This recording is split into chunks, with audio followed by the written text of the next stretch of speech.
ओम शांति। परमात्मा वरदानी बोल सुनने से पहले हम रिलैक्स होकर के बैठेंगे। तन भी रिलैक्स और मन भी रिलैक्स। मैं आत्मा इस शरीर को चलाने वाली एक दिव्य शक्ति हूँ। मैं आत्मा प्रेम स्वरूप हूँ। मुझसे प्रेम के वाइब्रेशन फैल रहे हैं।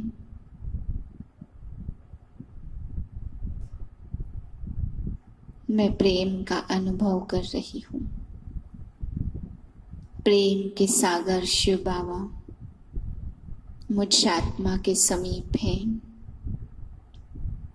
उनकी प्रेम की तरंगे मुझ पर बरसात हो रही है। मैं शुद्ध और निस्वार्थ प्रेम का अनुभव कर रही हूँ।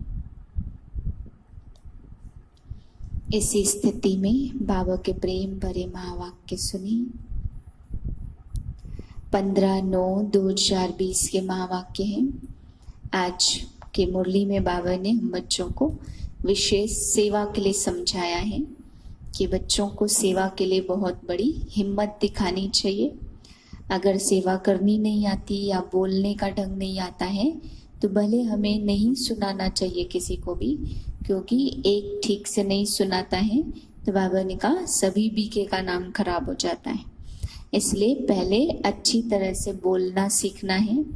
दूसरे धर्म वालों को समझाने के लिए बाबा ने कहा बहुत बड़ी हिम्मत चाहिए कि आपको देवी देवता धर्म की आत्माएं अगर दूसरे धर्मों से जो कन्वर्ट हो गई है वो निकालनी है, वापस इसी धर्म में लानी है, तो उन धर्म की आत्माओं को जा करके बहुत हिम्मत से समझाओ कि अपने को परमात्मा नहीं समझो बल्कि अपने को आत्मा समझो, तभी तुम परमात्मा को याद कर सकेंगे। परमात्मा समझने से किसी के भी विकर्म विनाश नहीं होंगे। ऐसी ऐसी बातें बाबा ने कहा सभी धर्म वालों को बड़ी हिम्मत से समझानी है। और मुक्ति हमें तभी मिलेगी जब हम आत्मा समझ के उस परमात्मा को याद करेंगे। तो इस प्रकार से बाबा ने कहा सर्विस करनी है। याद की यात्रा में भी बाबा ने कहा बहुत मेहनत लगती है बच्चों को, क्योंकि भक्ति में भी यज्ञ तप तीर्थ आदि में बहुत मेहनत की, बहुत ढूंढा भगवान को। अब थोड़ी मेहनत रूहानी यात्रा में लगती है तो बाबा ने कहा कोई बात नहीं, उस मेहनत से तुम्हें प्राप्ति भी बहुत ऊंची होती है। मीठे बच्चे बाप आई हैं तुम्हें ज्ञान का तीसरा नेत्र देने, जिससे तुम सृष्टि के आदि मध्य अंत को जानते हो। प्रश्न है शेरनी शक्तियां ही कौन सी बात हिम्मत के साथ समझा सकती हैं? उत्तर है दूसरे धर्म वालों को यह बात समझाना कि बाप कहते हैं तुम अपने को आत्मा समझो, परमात्मा नहीं। आत्मा समझकर बाप को याद करो तो विकर्म विनाश होंगे और तुम मुक्ति धाम में चले जाएंगे। यह समझाने का अभ्यास होना चाहिए। गीत है नयनहीन को राह दिखाओ प्रभु। बच्चे अनुभव कर रहे हैं रूहानी यात्रा में कठिनाई देखने में आती है। भक्ति मार्ग में दर दर ठोकरें खानी होती हैं। अनेक प्रकार के यज्ञ तप रचते शास्त्र आदि पढ़ते रहते हैं, जिस कारण ब्रह्मा की रात कहा जाता। आधा कल्प रात है और आधा कल्प दिन होता है। ब्रह्मा अकेला तो नहीं होगा ना, प्रजापिता ब्रह्मा है तो जरूर उनके बच्चे भी ब्रह्मा कुमार कुमारियां होंगे, परंतु मनुष्य नहीं जानते हैं। बाप ही बच्चों को ज्ञान का तीसरा नेत्र देते हैं, जिससे तुमको सृष्टि के आदि मध्य अंत का ज्ञान मिला हुआ है। तुम कल्प पहले भी ब्राह्मण थे और देवता बने थे, जो बने थे वही फिर से बनेंगे। आदि सनातन देवता धर्म के तुम हो, तुम ही पूज्य और तुम ही फिर पुजारी बनते हो। अंग्रेजी में पूज्य को वर्शिप वर्दी और पुजारी को वर्शिपर कहा जाता है। भारत ही आधा कल्प पुजारी बनता है। आत्मा मानती है हम पूज्य थे, फिर हम ही पुजारी बने हैं। हम ही देवी देवता थे, फिर 84 जन्म कंप्लीट कर पतित पुजारी बन जाते हैं। अन्य धर्म वाले माथा खपाएंगे, जो उसमें कन्वर्ट होगा उनको टच जरूर होगा। तो इस धर्म वाले जो कहाँ कन्वर्ट हो गए हैं उनको निकालने की कोशिश करनी है। आर्य समाजियों में से भी बहुत आए हुए हैं, सिख लोग भी आए हैं। सनातन धर्म वाले जो कन्वर्ट हो गए हैं उनको अपने धर्म में जरूर आना पड़ेगा। झाड़ में अलग अलग सेक्शन होते हैं, फिर आएंगे भी नंबरवार। ताल तालियां निकलती रहेंगी। देवी देवता धर्म का इस समय फाउंडेशन है, नहीं तो फिर लगाना पड़ता है। बहन भाई तो बनाना ही पड़े। हम एक बाप के बच्चे सब आत्मा भाई भाई हैं, फिर भाई बहन भी बनते हैं। ब्राह्मण हैं सबसे नंबर चोटी वाले। आदम बीबी एडम ईव को मानते भी हैं। इस समय तुम पुजारी से पूज्य बन रहे हो। यह मंदिर आदि फिर खलास हो जाएंगे, फिर भक्ति मार्ग में बनेंगे। तुम्हारा सबसे बड़ा यादगार है देलवाड़ा मंदिर। तुम जानते हो अभी हम राजयोग सीख रहे हैं, वह जड़ मंदिर और तुम चैतन्य में बैठे हो। बाबा ने समझाया है। हिंदुओं में भी देखेंगे अनेक प्रकार के धर्मों में जाकर पड़े हैं। तुमको बहुत मेहनत करनी पड़ती है निकालने में। बाप कहते हैं सबको समझाओ, मामी कम याद करो, बस और कोई बात नहीं करनी चाहिए। जिनका अभ्यास नहीं उनको तो बात करनी भी नहीं चाहिए, नहीं तो बीके का नाम बदनाम कर देते हैं। अगर दूसरे धर्म वाले हैं तो समझाना चाहिए, यदि तुम मुक्ति धाम जाना चाहते हो तो अपने को आत्मा समझ परमात्मा को याद करो, तो तुम्हारे पाप कट जाएंगे। तुम्हारे लिए मन मना भव का मंत्र ही बस है, परंतु बात करने की भी हिम्मत चाहिए। शेरनी शक्तियां ही यह सर्विस कर सकती हैं।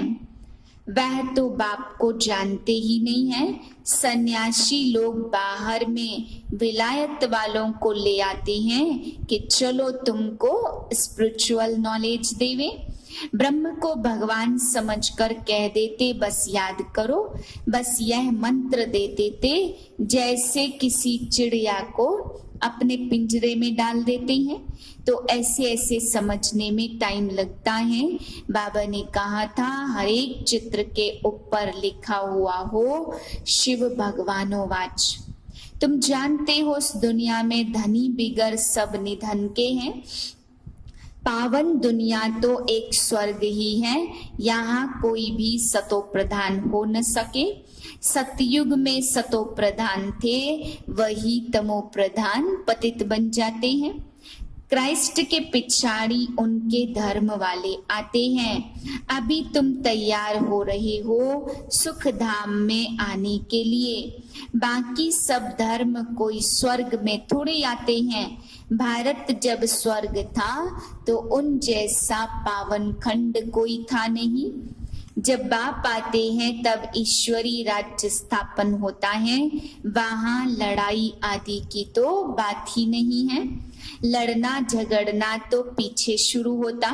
भारतवासी इतना नहीं लड़े हैं, थोड़े आपस में लड़कर अलग हो गए हैं।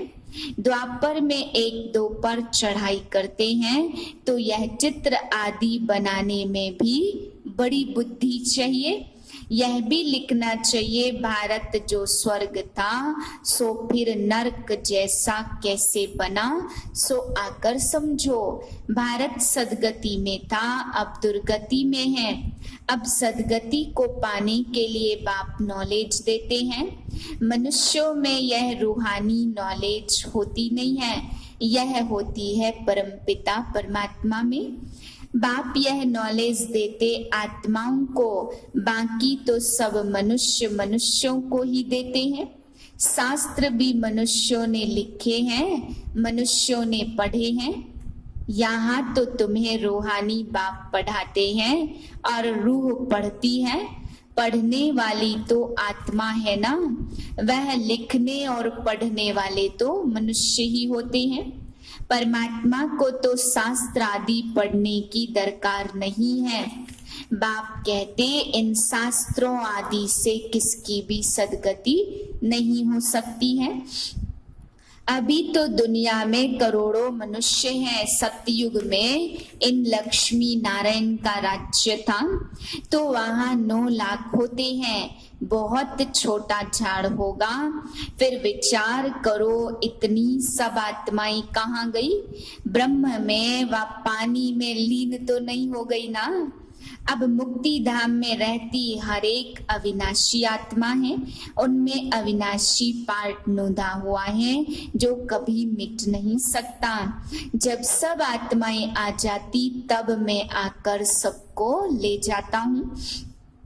तुम आर्य समाजियों के झुंड को समझाएंगे तो उसमें जो कोई देवता धर्म का होगा तो उनको टच जरूर होगा। बरोबर यह बात तो ठीक है, परमात्मा सर्वव्यापी कैसे हो सकता? भगवान तो बाप है, उनसे वर्षा मिलता है। कोई आर्य समाजी भी तुम्हारे पास आते हैं ना, उनको ही सैपलिंग कहा जाता है। तुम समझाते रहो, फिर तुम्हारे कुल का जो होगा वह आकर समझ जाएंगे। भगवान बाप ही पावन होने की युक्ति बताते। भगवान वाच मामेकम याद करो, मैं पतित पावन हूँ। मुझे याद करने से तुम्हारे विकर्म विनाश होंगे और मुक्ति धाम में आ जाएंगे। यह पैगाम सब धर्म वालों के लिए है। बोलो सब देह के धर्म छोड़ मुझे याद करो तो तमो प्रधान से सतो प्रधान बन जाएंगे। बाप कहते मैं गुजराती हूँ, मैं फलाना हूँ, यह सब छोड़ो, अपने को आत्मा समझ, देह के धर्मों को भूल मुझ बाप को याद करो। यह है योग अग्नि, संभाल कर कदम उठाना है। सब इन बातों को नहीं समझेंगे। बाप कहते पतित पावन मैं ही हूँ, तुम सब पतित हो। निर्वाण धाम में जाने बगैर पावन बन न सके। वानप्रस्थियों के लिए और ही सहज है, ग्रस्त व्यवहार से किनारा कर लेते हैं। वानप्रस्थ अवस्था 60 वर्ष के बाद होती है। गुरु भी तब करते, आजकल तो छोटेपन में ही गुरु करा देते। नहीं तो पहले बाप, फिर टीचर, फिर 60 वर्ष के बाद गुरु किया जाता। सदगति दाता तो एक ही बाप है, यह अनेक गुरु लोग थोड़े हैं। यह तो सब पैसे कमाने की युक्तियां हैं। सतगुरु है ही एक, सबकी सदगति करने वाला। बाप कहते मैं तुमको सभी वेद शास्त्रों का सार सुनाता हूँ। इस पुरानी दुनिया से तुमको वैराग्य होता है, बाकी दुनिया को छोड़कर कहाँ जाएंगे? तुम जानते हो यह दुनिया खत्म होनी है, इसलिए अब बेहद की दुनिया से संन्यास करना है। पावन बनने बिगर घर जा न सको। पवित्र बनने के लिए याद की यात्रा चाहिए। भारत में रक्त की नदियां होने के बाद फिर दूध की नदियां बहेंगी। विष्णु को भी क्षीर सागर में दिखाते, समझाया जाता इस लड़ाई से मुक्ति, जीवन मुक्ति के गेट खुलते हैं। जितना तुम बच्चे आगे बढ़ेंगे उतना आवाज निकलता रहेगा, अब लड़ाई लगी की लगी। एक चिंगारी से देखो आगे क्या हुआ था। समझते हैं कि लड़ेंगे जरूर, लड़ाई चलती ही रहती है। एक दो के मददगार बनते रहते। तुमको भी नई दुनिया चाहिए तो पुरानी दुनिया खत्म होनी चाहिए। अच्छा, मीठे मीठे सिक्के लदे बच्चों प्रति माता पिता बाप दादा का याद प्यार।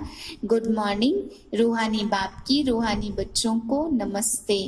हम रूहानी बच्चों की रूहानी बाप को नमस्ते।